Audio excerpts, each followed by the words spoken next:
খাইলেই আরাম লাগে স্যার, না খাইলে তো বাঁচবো না স্যার, না খাইলে স্যার মানসিক সমস্যা হয়। কি সেই ওষুধ, কি সেই নেশাকারক দ্রব্য?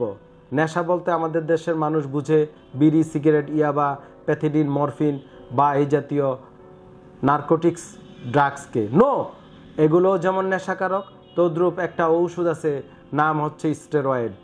এই স্টেরয়েড বিভিন্ন ফর্মে পাওয়া যায় আমাদের দেশে। অনেকে এটাকে শশার বিচি বলে, সাদা ট্যাবলেট বলে, বা বিভিন্ন ফর্মেটে অনেক সময় কোম্পানিটার চেহারাও পাল্টে ফেলেছে।